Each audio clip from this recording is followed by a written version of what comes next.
नवरात्रि हिंदू धर्म का एक सबसे प्रतिष्ठित और जीवंत पर्व है, जिसमें देवी दुर्गा की आराधना के माध्यम से बुराई पर अच्छाई की जीत का जश्न मनाया जाता है। संस्कृत में नवरात्रि का अर्थ है 9 रातें, और इन पवित्र दिनों में हिंदू विभिन्न रूपों में देवी दुर्गा की पूजा करते हैं, जिन्हें सामूहिक रूप से नव दुर्गा कहा जाता है। प्रत्येक दिन देवी के एक पहलू को समर्पित है, जो स्त्री शक्ति के गुणों, शक्ति, ज्ञान, करुणा और समृद्धि का प्रतिनिधित्व करता है। यह पर्व आदि शक्ति, जो प्रारंभिक ऊर्जा है, की बुराई पर विजय को दर्शाता है। इसे वर्ष में 2 बार मनाया जाता है, विशेष रूप से शरद ऋतु में, जिसे शारदीय नवरात्रि कहा जाता है। यह अश्विन माह के शुक्ल पक्ष में आता है, जो सामान्यतः सितंबर और अक्टूबर के महीने में होता है। इस मौसम में फसल कटाई का समय होता है, और यह भौतिक एवं आध्यात्मिक समृद्धि के लिए देवी के आशीर्वाद की कामना का समय होता है। नवरात्रि केवल बाहरी दुनिया का उत्सव नहीं है, ये एक आंतरिक यात्रा का भी प्रतीक है। इन 9 रातों के दौरान भक्त अपने भीतर की शक्ति और गुणों का चिंतन करते हैं।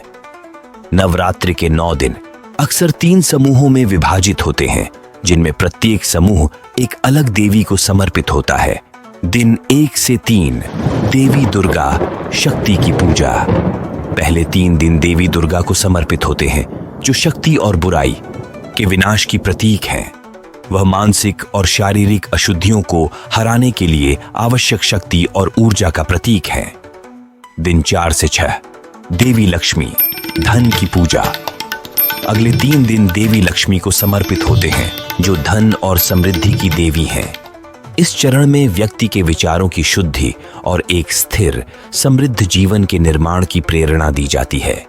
दिन 7 से 9 देवी सरस्वती ज्ञान की पूजा। अंतिम 3 दिन देवी सरस्वती को समर्पित होते हैं, जो ज्ञान, बुद्धिमत्ता और कलाओं की देवी हैं। उनकी कृपा से भक्त अपने बौद्धिक और आध्यात्मिक विकास के लिए तत्पर होते हैं। नवदुर्गा दुर्गा के 9 रूप। देवी महात्म्य के अनुसार दुर्गा के 9 रूप नवदुर्गा के रूप में प्रकट होते हैं। शैलपुत्री, पर्वतों की पुत्री; ब्रह्मचारिणी, तपस्विनी; चंद्रघंटा, चंद्रमा से सुशोभित; कूष्मांडा, ब्रह्मांड की सृष्टिकर्ता; स्कंद माता, स्कंद की माता; कात्यायनी, योद्धा देवी; कालरात्रि, अंधकारमय देवी; महागौरी, उज्ज्वल देवी; सिद्धिदात्री, सिद्धियों की दात्री। प्रत्येक देवी स्त्री की दिव्यता का एक अलग पहलू प्रस्तुत करती है और भक्तों को अपने पूजा पथ में मूल्यवान आध्यात्मिक सबक सिखाती है। उपवास और अनुष्ठानों का महत्व। नवरात्रि के दौरान कई भक्त उपवास रखते हैं और विशेष अनुष्ठान करते हैं। पर्व की शुरुआत घट स्थापना से होती है, जिसमें देवी का आह्वान एक कलश की स्थापना के माध्यम से किया जाता है। यह कलश ब्रह्मांड और उर्वरता का प्रतीक होता है। उपवास को शरीर, मन और आत्मा की शुद्धि के रूप में देखा जाता है, जबकि अनुष्ठान और प्रार्थनाएं देवी की कृपा को आमंत्रित करती हैं। 9 दिनों का समापन विजयादशमी या दशहरा के साथ होता है, जो बुराई पर अच्छाई की विजय का दिन है। यह अक्सर महिषासुर के वध के साथ देवी दुर्गा की विजय या भगवान राम द्वारा रावण के वध से जुड़ा हुआ होता है। इस प्रकार नवरात्रि केवल सामुदायिक उत्सव का समय नहीं है, बल्कि गहन आत्मचिंतन और आध्यात्मिक विकास का भी समय है। यह हमें शक्ति, देवी की सभी रूपों में और हमारे जीवन के प्रत्येक पहलू में उनकी उपस्थिति की याद दिलाता है। रुकावटों को पार करने की शक्ति से लेकर उच्च सत्य की खोज के लिए ज्ञान तक। नवरात्रि का पहला दिन शैलपुत्री की पूजा। नवरात्रि के पहले दिन हम देवी दुर्गा के पहले रूप शैलपुत्री की पूजा करते हैं, जिसका अर्थ है पर्वतों की पुत्री।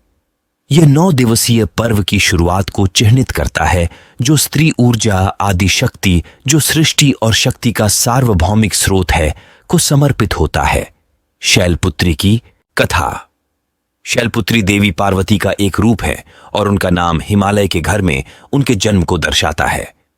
अपने पिछले जन्म में शैलपुत्री को सती के नाम से जाना जाता था, जो दक्ष प्रजापति की पुत्री थीं। शास्त्रों के अनुसार एक बार दक्ष ने एक बड़ा यज्ञ आयोजित किया, लेकिन अपने दामाद शिव को आमंत्रित नहीं किया। सती अपने पिता के इस अपमान को सहन नहीं कर सकीं और उन्होंने यज्ञ की अग्नि में आत्मदाह कर लिया। इस नए जीवन में शैलपुत्री हिमालय के राजा की पुत्री के रूप में जन्मी और अंततः शिव से पुनः विवाह किया। शैलपुत्री को अक्सर मूलाधार चक्र से जोड़ा जाता है, जो आध्यात्मिक जागृति की शुरुआत का प्रतीक है। नवरात्रि के दौरान योगी इस चक्र पर ध्यान केंद्रित करते हैं और अपनी आध्यात्मिक यात्रा को आरंभ करते हैं। मूलाधार चक्र शारीरिक और आध्यात्मिक स्थिरता का आधार होता है, जो शक्ति की भौतिक अस्तित्व से लेकर शिव के साथ मिलन तक की यात्रा को दर्शाता है, जो शुद्ध चेतना का प्रतीक है। शैलपुत्री नंदी नामक बैल की सवारी करती हैं और अपने हाथों में त्रिशूल और कमल का फूल धारण करती हैं। त्रिशूल कर्म, ज्ञान और शक्ति का प्रतीक है, जबकि कमल शुद्धता और भक्ति का प्रतीक है। उनके मस्तक पर अर्धचंद्र सुशोभित है, जो शांति और भावनात्मक संतुलन का प्रतीक है। उन्हें ब्रह्मा, विष्णु और शिव तीनों देवताओं की शक्ति का अवतार माना जाता है, जो सृष्टि, पालन और संहार के लिए उत्तरदायी हैं। नवरात्रि के पहले दिन, जिसे प्रतिपदा कहा जाता है, घट स्थापना के साथ पर्व की शुरुआत होती है, जो इस उत्सव का प्रारंभिक अनुष्ठान होता है। एक पवित्र कलश स्थापित किया जाता है और उसकी पूजा की जाती है। इस कलश को जल से भरा जाता है और इसके ऊपर पत्ते और एक नारियल रखा जाता है, जो उर्वरता और देवी की उपस्थिति का प्रतीक है। इस कलश को सप्तमृतिका 7 प्रकार की मिट्टी पर रखा जाता है और इसके चारों ओर जौ के बीज बोए जाते हैं। ये बीज 10वें दिन तक अंकुरित होते हैं, जो जीवन की विजय और प्रचुरता का प्रतीक हैं। कलश ब्रह्मांड का प्रतिनिधित्व करता है और इसमें निवास करने वाली दिव्य ऊर्जा का प्रतीक है। इन बीजों का पोषण करके भक्त देवी के आशीर्वाद की कामना करते हैं, ताकि वे समृद्धि और वृद्धि प्राप्त कर सकें। चंद्रमा और ग्रहों का प्रभाव। हिंदू ज्योतिष के अनुसार शैलपुत्री चंद्रमा की अधिष्ठात्री मानी जाती है, जो मन और भावनाओं को नियंत्रित करता है।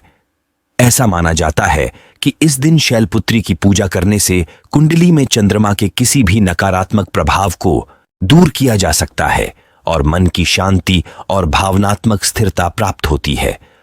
लाल रंग को शुभ माना जाता है, जो शक्ति और कर्म का प्रतीक है, और भक्त अक्सर लाल वस्त्र धारण करके शैलपुत्री की पूजा करते हैं। शैलपुत्री की प्रार्थना।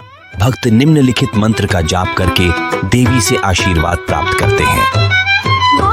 वाचितलाभाय चन्द्राढ्यकृतशेखरां वृषारूढां शूलधरां शैलपुत्रीं यशस्विनीं। नवरात्रि के पहले दिन शैलपुत्री की पूजा इस 9 दिवसीय आध्यात्मिक यात्रा की नींव रखती है। वह सृष्टि की जड़ और आत्मा के जागरण का प्रतीक है और उनके आशीर्वाद से संतुलन और आध्यात्मिक प्रगति प्राप्त की जा सकती है। नवरात्रि के इस पर्व में उनकी कृपा आपके मार्गदर्शन का स्रोत बने। इस शुभ नवरात्रि के आने वाले सभी दिनों में हम हर देवी और उनकी प्रार्थना के मंत्र का विस्तृत विवरण साझा करेंगे। कृपया जुड़े रहें और ऐसे और भक्ति से जुड़े वीडियो देखने के लिए हमारे चैनल को लाइक, शेयर और सब्सक्राइब करें।